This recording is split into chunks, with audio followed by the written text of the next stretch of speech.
what are you seeing, Jeff? You deal with high performing, I don't even want to say alpha types, but high performing executives who are leading teams, who have big resources behind them. What are you seeing in the world that might be a through line or a commonality of what, again, I don't want to generalize things, what Sure. challenges there are?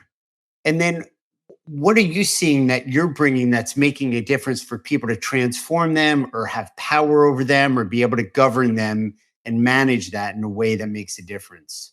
A fantastic question. I touched on it a little bit earlier.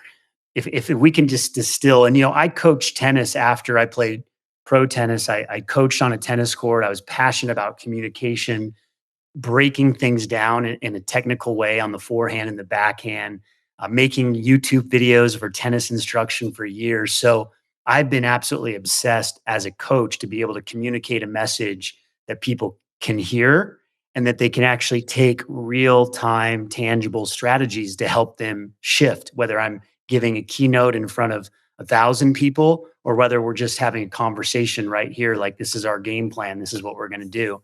So a few things strike me with that question. Number one, this really powerful concept that a lot of what drives us is this feeling that we're not good enough and we're not worthy. So I really think at a deep, profound, heart-centered level, we need to work on that part, that we are enough, that we are worthy.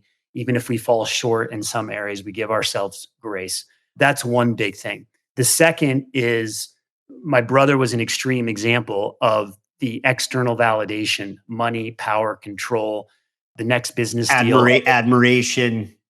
Absolutely. And so when you're led by ego in that way, that's when you can go down that dark road. And that's where chronic stress, anxiety, burnout, and depression. So if you're listening to this and you're struggling in some of these areas, you get an opportunity to look at where are you seeking external validation, whether it's from the job or whether it's in a relationship or whatever it is, that the job is an inside job, is to go this way to work on yourself. And Mm, tennis is the ultimate sport to do that because you're the only one on the court. There's no yeah. one helping you. You win and you lose. You live by the sword, you die by the sword, and you have to work on your own stuff. And so the external validation piece is huge, always striving to get validation. And what these leaders realize when they work with me and they're having panic attacks or they're feeling anxious, they're like, I can retire in 2 years with all the money, but I can barely function. They're completely out of alignment with what they could be focusing on. And at the end of the day, we're trading these things for the most important thing, which is our health. Our health is our most important thing. And yet in our culture, we're chasing the money and the status and the success. We've been conditioned to do that.